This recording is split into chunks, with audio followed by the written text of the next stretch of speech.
Bien, tal como lo vinimos diciendo ya en el anterior capítulo, en todas y cada una de las partes que hemos revisado de lo que ha significado el marco teórico de la ciencia política, hoy nos vamos a abocar a poder hablar de tres de los objetos de estudio más importantes que tiene la ciencia política, que tiene que ver con el Estado, con la nación y el gobierno. Y tal como les mencionaba hace un momento, este capítulo lo vamos a ver en dos partes. En una primera parte, bueno, en realidad en tres, de acuerdo a cada uno de los objetos de estudio. Vamos a comenzar con el Estado, viendo la singularidad del Estado moderno, los factores fundamentales del surgimiento del Estado moderno al Estado liberal, las actitudes ante el Estado, el futuro del Estado. Entonces, bajo ese guión que vamos a tener en esta primera parte, nos vamos a hacer referencia a estos tres conceptos, a estos tres constructos teóricos u objetos de estudio de la ciencia política. Entonces, cuando nos estamos refiriendo al Estado, y aquí lo estoy colocando con rojo, nos referimos a una realidad jurídico-política.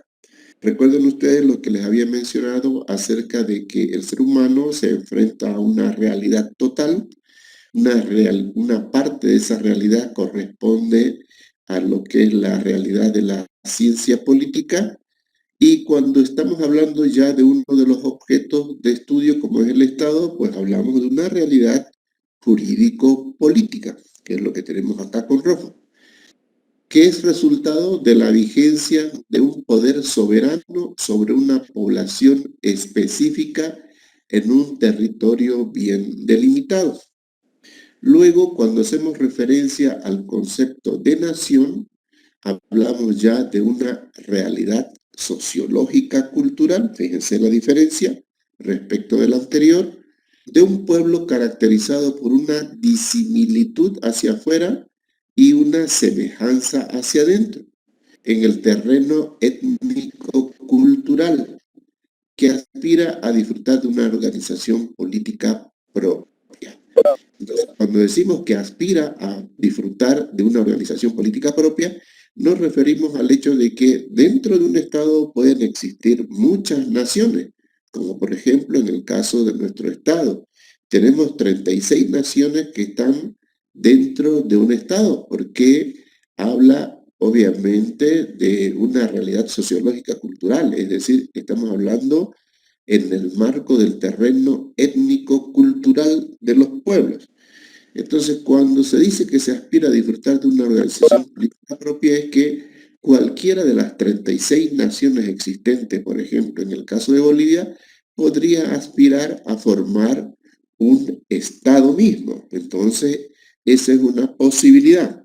Ahora, entre la posibilidad y lo que pueda realizar van a depender de muchos factores que obviamente el pueblo, no ambiente étnico-cultural de un pueblo pueda determinarlo así para poder convertirse en un Estado y sepa responder de una manera objetiva y racional a las necesidades, ¿no?, que hacen a la conformación de un Estado. Y el tercer concepto tiene que ver con el del gobierno, ¿no?, dentro de esta triada que estamos mencionando como objetos importantes de estudio de la realidad de la ciencia política. Y esto ya se refiere a un conjunto de instituciones políticas en el que se concreta el funcionamiento cotidiano del Estado. Es así de que ese conjunto de instituciones políticas que se crean dentro del Estado lo define la propia sociedad. Entonces, cada Estado va creando las instituciones que crea convenientes para responder a su propia realidad.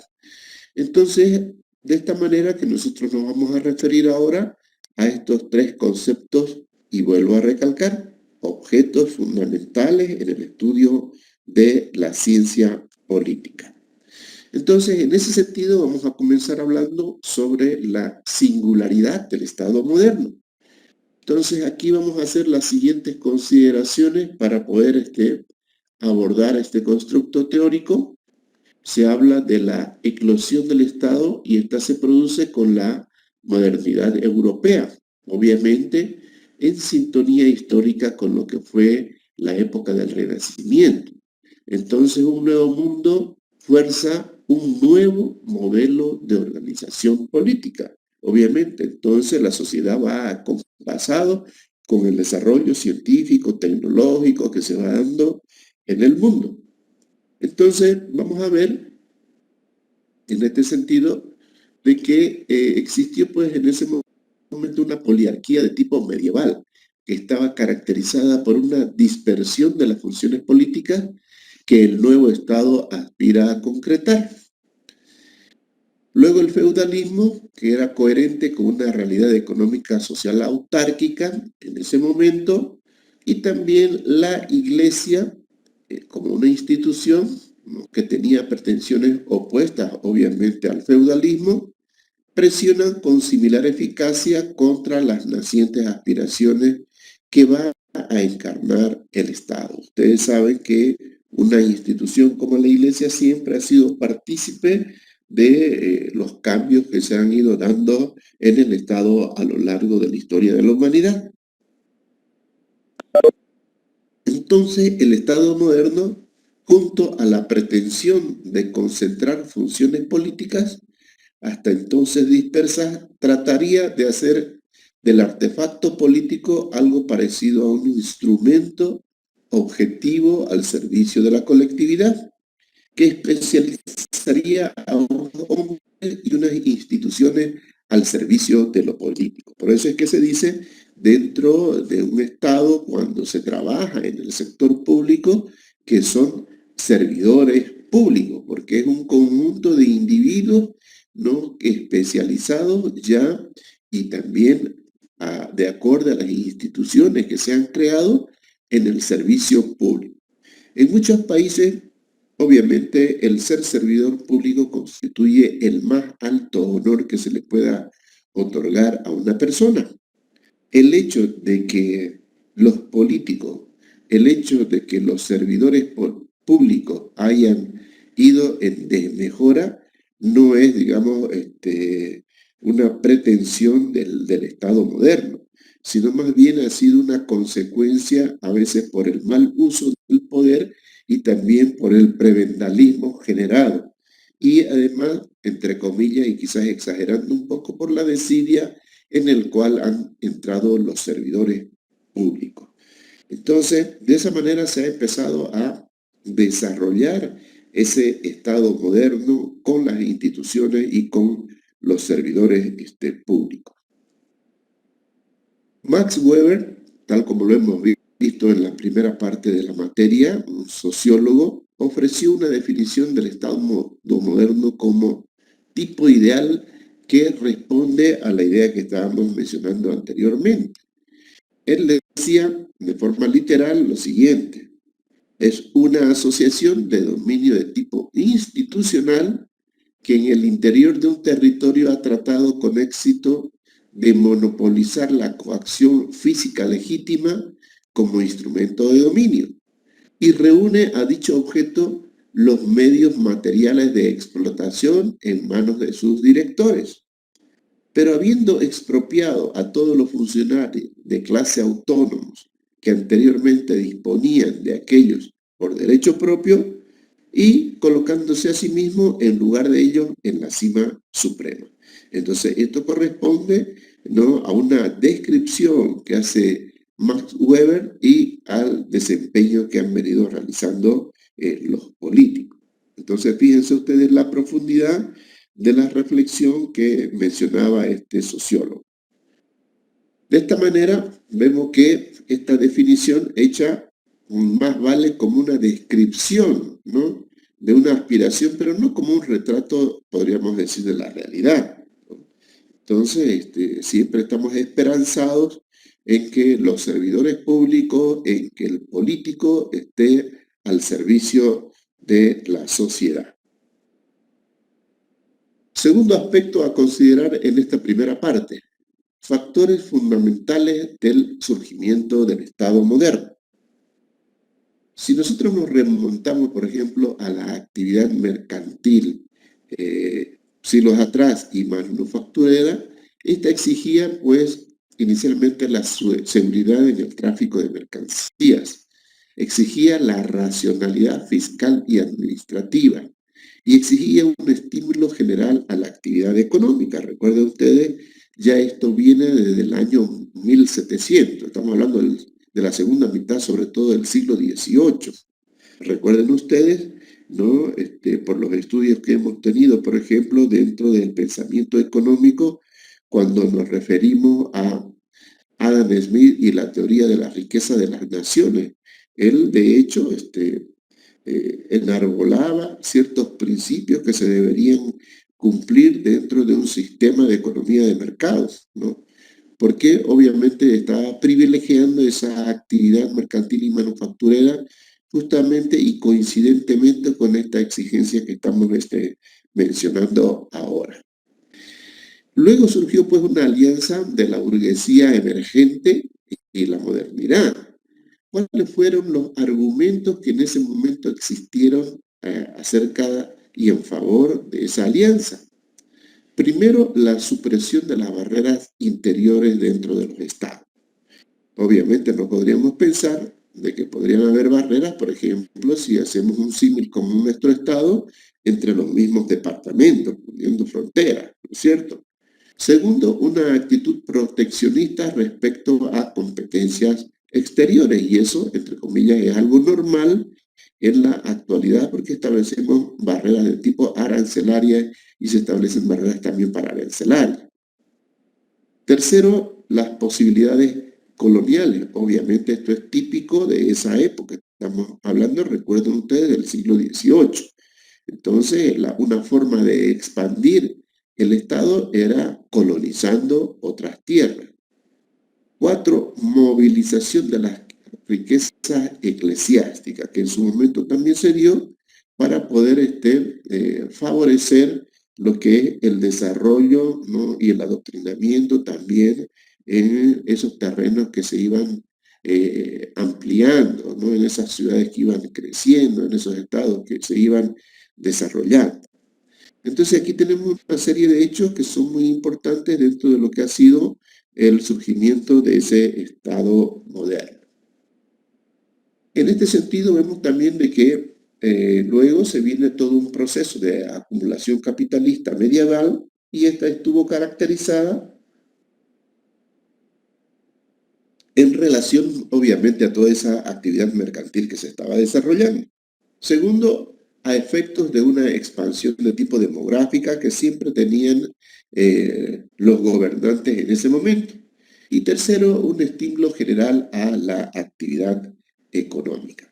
Entonces, en esta síntesis, obviamente muy apretada, que estamos haciendo a partir del siglo XVIII, es para poder contextualizar sobre todo cómo ha ido evolucionando el Estado, que es el primer concepto que estamos revisando en este momento. Entonces vamos a ver de que estos aspectos pues empujan a favor de un nuevo orden de las cosas también dentro de la vida política. Entonces fíjense que de esta manera estamos poniendo en evidencia la correspondencia que existía entre economía, política y sociedad. Una tríada indisoluble dentro de lo que significa la doctrina de la ciencia política y la economía en general. Entonces, universalmente se ha reconocido el influjo de la guerra como un aliciente al desarrollo capitalista, ¿no? Porque eso era lo que ha ido ocurriendo, y de hecho en la actualidad todavía podemos sentir, digamos, ese influjo que se da en torno a lo que es una guerra. Entonces viene el poder autónomo ya en la construcción de los nuevos estados y esa caracterización viene dada primero, obviamente, por la conservación de lo que se tiene. Eso es importante. Recuerden ustedes lo que revisábamos dentro del fin político práctico del príncipe de Maquiavelo, la conservación, ¿cierto? Segundo, la política de permanente expansión, también ese es un elemento característico dentro de esa revisión que hicimos. Y tercero, el Estado como un instrumento de pacificación, que eso es lo que se enarbola ya por parte de los Estados en la actualidad. Eso no quiere decir de que no existan todavía conflictos que se vienen suscitando en el mundo. Cuarto, el proceso de expansión del centro a la periferia. Bueno, esto ya tiene sus connotaciones no solamente políticas, sino también, recuerdan ustedes, por los estudios que han realizado dentro de lo que es el desarrollo económico y fundamentalmente la teoría del desarrollo y subdesarrollo latinoamericano, ¿no? Que he tenido oportunidad ustedes de revisar, sobre todo en los documentos de la Comisión Económica para América Latina. Quinto, las necesidades de confesiones religiosas en tiempos de división. O sea, la religión siguió jugando un papel tremendamente importante dentro de esa construcción de los estados. Sexto, la recepción y adaptación del viejo derecho romano. Eso no lo podemos negar. Tenemos que rendirnos ante la evidencia, porque recuerden ustedes que ahora en la formación del abogado hay asignaturas como el derecho romano, ¿no? Que se sigue estudiando y que obviamente marcó todo un hito y un desarrollo dentro de las ciencias jurídicas. De esta manera, entonces vamos viendo de que estos se constituyen pues elementos complementarios en la afirmación del nuevo Estado moderno. Vuelvo a recalcar, economía, política y sociedad en par y paso dentro de lo que significa el desarrollo, en este caso, de la ciencia política. Tercer aspecto en consideración en esta parte que estamos revisando ya del segundo capítulo. ¿Cómo se produce esa transición del Estado moderno ya al Estado liberal? Entonces, ese tránsito del Estado moderno a lo que es la génesis del Estado liberal es un proceso que ocupa prácticamente 3 siglos decisivos dentro de la historia de Europa. Por ejemplo, podemos ver en países como Inglaterra y Holanda, se aceptó con el Estado moderno el papel económico, social y cultural que corresponde a la burguesía que estaba emergiendo. Asimismo, las revoluciones del siglo XVII no ponen al país en una línea de evolución congruente con el proceso iniciado en los árboles de la modernidad que estábamos mencionando en las diapositivas anteriores. Entonces ahí vemos que Francia, Prusia, España, Italia recorren el mismo camino, ¿no? De la monarquía autoritaria a la monarquía absoluta, ¿no? Ante un proceso revolucionario que asegure la emergencia del liberalismo. Entonces, un liberalismo que presenta rasgos más doctrinales, más racionales, en contraste con la relativa continuidad que se estaba observando dentro del tránsito inglés. Entonces, recuerden ustedes que ya en el siglo XVIII, estamos hablando de 1789, se dio la gran Revolución Francesa, ¿no? Que también ha marcado un hito dentro de las revoluciones en todo el mundo y sobre todo la generación de la Carta Magna que se ha dado a partir de esa constitución de 1789 ya para todos los países en el mundo. Es un buen ejemplo.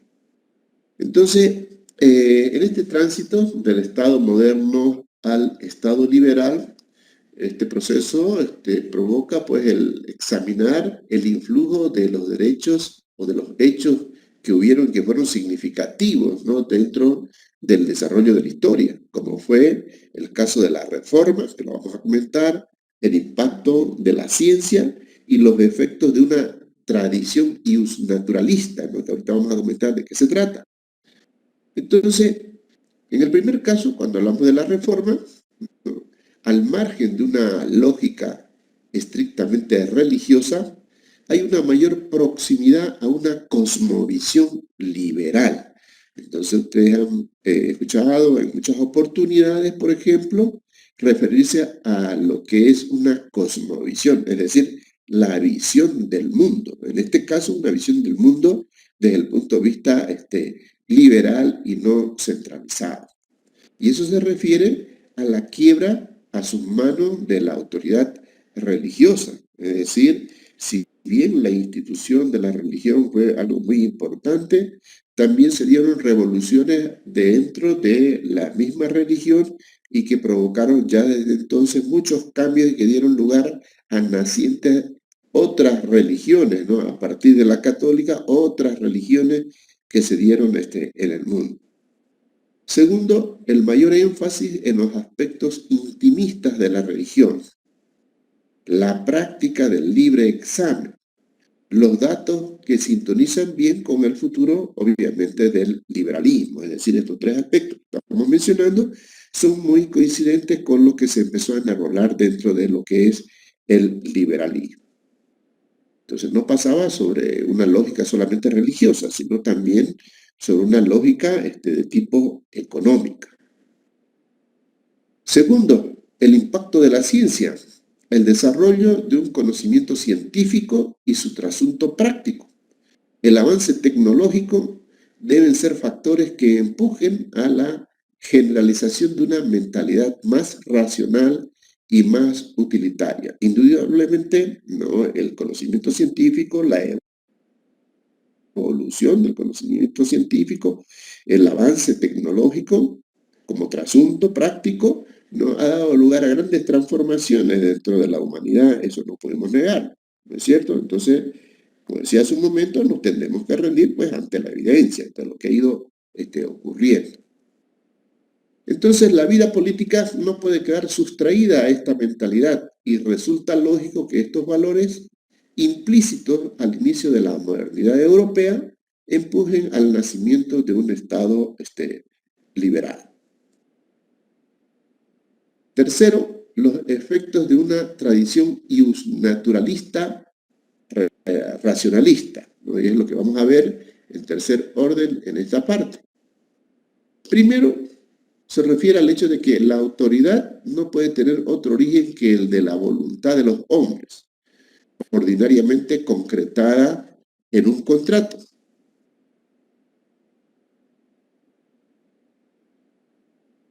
Segundo, el orden político no puede tener objetivos distintos a la suma de los intereses materializados en la existencia de un bien común. Tercero, el hombre en sí mismo sujeto a una dignidad intrínseca que le hace merecedor de derechos y libertades anteriores al Estado. Cuarto, una larga tradición político-ideológica termina expresándose en el gusto del iusnaturalismo racionalista por hacer del individuo el centro de la organización política. El siguiente punto a abordar en esta parte, ¿no? No sé si me estoy dejando comprender en la síntesis, estoy tratando de ser lo más esquemático posible, lo más sintético posible para contextualizar estos tres conceptos que estamos revisando en este capítulo, es decir, el Estado, la nación y el gobierno. ¿Qué dicen, compañeros? ¿Va quedando claro el resumen? Sí, Lice. Bien, vamos a continuar entonces con este punto. Las actitudes ante el estado de las grandes visiones políticas. Ustedes saben de que la visión política siempre tiene una carga ideológica muy profunda, ¿no? Y esta es la que sustenta como elementos fundamentales al accionar de la clase política. Y cada fuerza política, cada visión política tiene su concepción acerca de cómo debería ser el Estado en su organización económica, social y administrativa, ¿no es cierto? Entonces siempre estamos supeditados, sobre todo en el momento que haciendo un nuevo gobernante, a su percepción acerca de lo que debería ser Estado, a su visión de lo que debería concebirse como un Estado ideal. Entonces, hemos podido ver que a partir de la obra de Maquiavelo se puede ver una clara actitud favorable al poder político concretado en el Estado, de la supremacía de la sociedad civil sobre el Estado. Se deriva que las libertades civiles son anteriores a la misma organización política. Entonces eso es fundamental, ¿no? Por eso es que decimos que la libertad es algo imprescriptible, ¿no es cierto? Cuarto, el pensamiento liberal descubrió los aspectos opresivos, los componentes dictatoriales susceptibles de encubrirse en los pliegues del mando estatal. La nueva lectura del Estado trasciende de lo liberal a lo democrático y de lo democrático al estado de bienestar, ¿no? Que es otra corriente también que obviamente merece su apreciación y merece también sus críticas, ¿no? La tradición socialista extendió indudablemente desde muy pronto el papel racionalizador y liberador del Estado. Toda reflexión socialista no hace suya el discurso marxista, porque el socialismo no es una exclusividad del marxismo, sobre la condición del Estado como instrumento privilegiado al servicio de una clase dominante. Una poderosa línea de reflexión socialista, por ejemplo, no tanto en Alemania, con autores como Lassalle o como en Francia, con Leblanc, ¿no? Discurre de distinto modo que el marxismo en relación al Estado.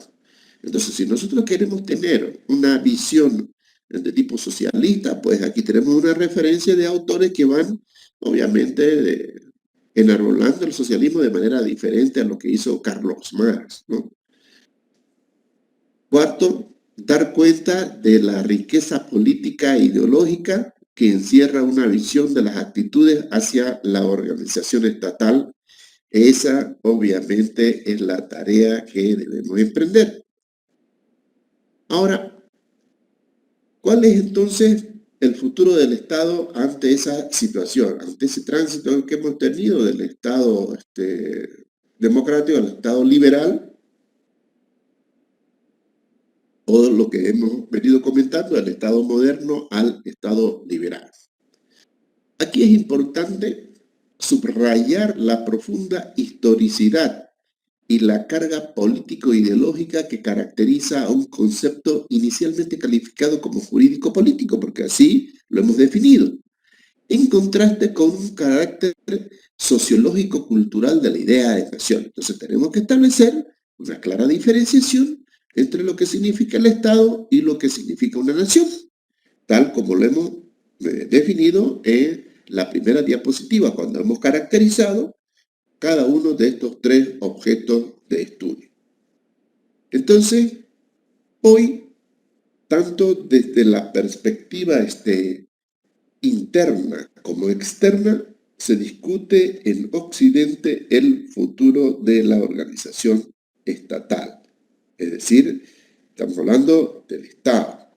Entonces, el problema de la crisis del Estado como consecuencia de la dinámica de la política internacional.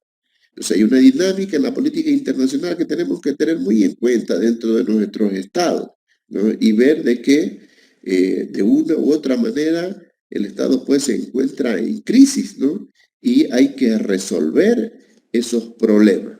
Y a veces no es resolución de una manera unilateral de un Estado, sino se lo debe hacer en conjunto, ¿no? Por eso existen las organizaciones internacionales que ante el atisbo de algún conflicto que pueda surgir y que se pueda tener en un Estado, esto puede poner a conocimiento del resto para que también sean partícipes de una posible solución en esa crisis que estará enfrentando un determinado Estado. Y que obviamente lo que no se quiere es que esto se generalice al resto de los estados. Entonces, cuando surge algún problema en alguno de ellos, se deben pronunciar y obviamente hay que buscar una solución común. Entonces aquí, compañeros, ¿cuál es la reflexión en torno al Estado? Descubrir que el Estado soberano no será eterno y que son presumibles transformaciones significativas del mismo en el futuro. Esto no justifica el mantenimiento de actitudes ilusorias que habrán de suponer indudables consecuencias negativas para aquellos estados que infravaloren el contexto real en que se mueve la política internacional actual. O sea, no es un tema menor, es un tema trascendental para el desarrollo de los estados.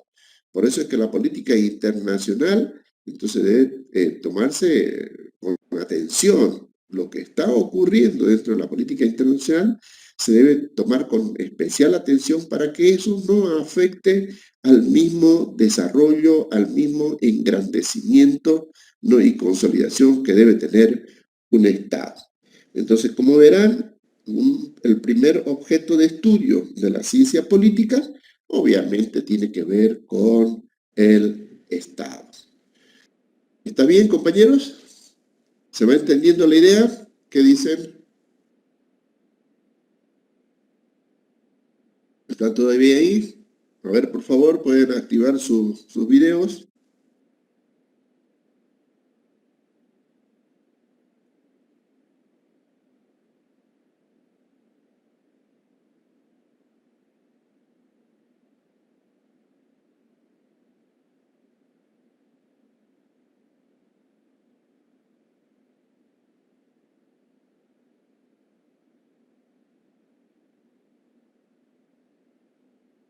Bien, ¿qué es lo que he querido, compañeros, poner en evidencia en esta primera parte de este capítulo que estamos revisando?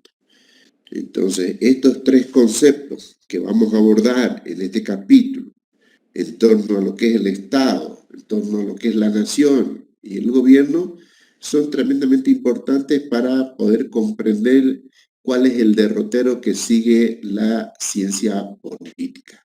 Por eso es que queríamos precisar y hacerlo con meridiana precisión sobre lo que significa cada uno de los conceptos, hablando de realidades distintas, hablando de la realidad político-política, hablando de la realidad sociológica cultural, hablando de la realidad en torno al conjunto de instituciones políticas que se concretan en el funcionamiento del Estado.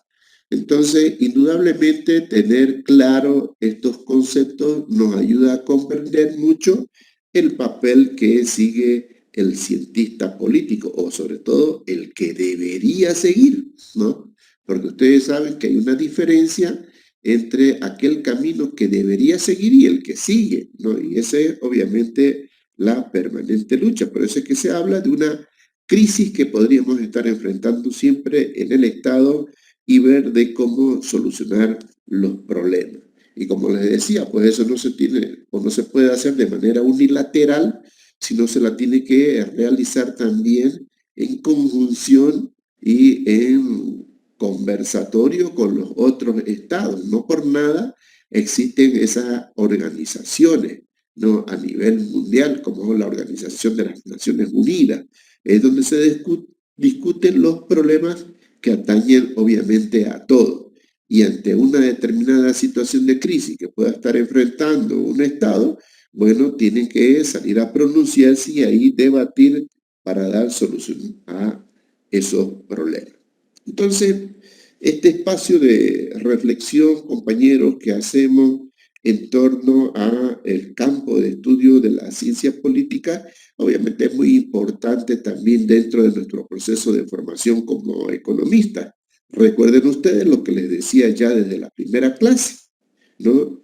De que indudablemente el técnico, el economista, debe saber consensuar, debe saber negociar con la clase política, porque una gran parte del desempeño del economista siempre ha estado ubicado en el sector público, ¿no? Entonces, como el sector público es el tomador de las decisiones, bueno, nosotros necesitamos pues conversar con ellos para poder resolver los problemas que atañen inicialmente a aspectos económicos y luego los problemas que atañen al desarrollo mismo del Estado. Bien, espero, compañeros, que esto vaya quedando claro. Como siempre, yo les voy a ir cargando las diapositivas que vamos revisando y también el material del libro correspondiente para que ustedes vayan estudiando. No sé si tienen alguna pregunta, quieren hacer algún comentario sobre esta primera parte que estamos revisando en este tema. Adelante, por favor, compañero.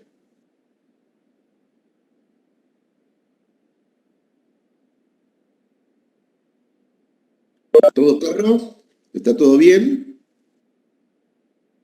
En este capítulo tenemos, como les decía al inicio, tres partes, una que corresponde al Estado, otra que corresponde a la nación y la tercera que corresponde al gobierno. Entonces, eh, vamos a hacer un paréntesis ahora en nuestro avance. Yo creo que es suficiente por ahora haber hecho esta síntesis para que nos vamos con ese pensamiento en torno a la importancia, ¿no?, que es tener claro el concepto de Estado como una realidad jurídico-política, ¿no? En el sentido de hablar del poder soberano que tiene un gobernante sobre una población en un territorio bien determinado. Entonces, esta delegación que los ciudadanos hacemos a la clase política para que tome a favor de nosotros las decisiones que sean más pertinentes, obviamente importante tenerlo claro, porque somos nosotros los que elegimos a las clases políticas, ¿no es cierto? Entonces, le estamos entregando, ¿no?, en bandeja de plata, como decimos, para que a favor de nosotros tome él las decisiones, cosas que a veces no ocurren, ¿no?, porque parece que ocurre algo, ¿no?, cuando están en el poder y se transforman en otro tipo de individuos tomando decisiones a favor de nosotros. Muy bien, compañeros, si no tienen ninguna pregunta que hacer, si no tienen ningún comentario, yo como siempre, agradeciendo la presencia de ustedes en este espacio para revisar nuestra materia, les deseo que tengan una buena tarde y nos estaremos viendo la siguiente clase, compañeros. Que tengan buena tarde. Hasta luego.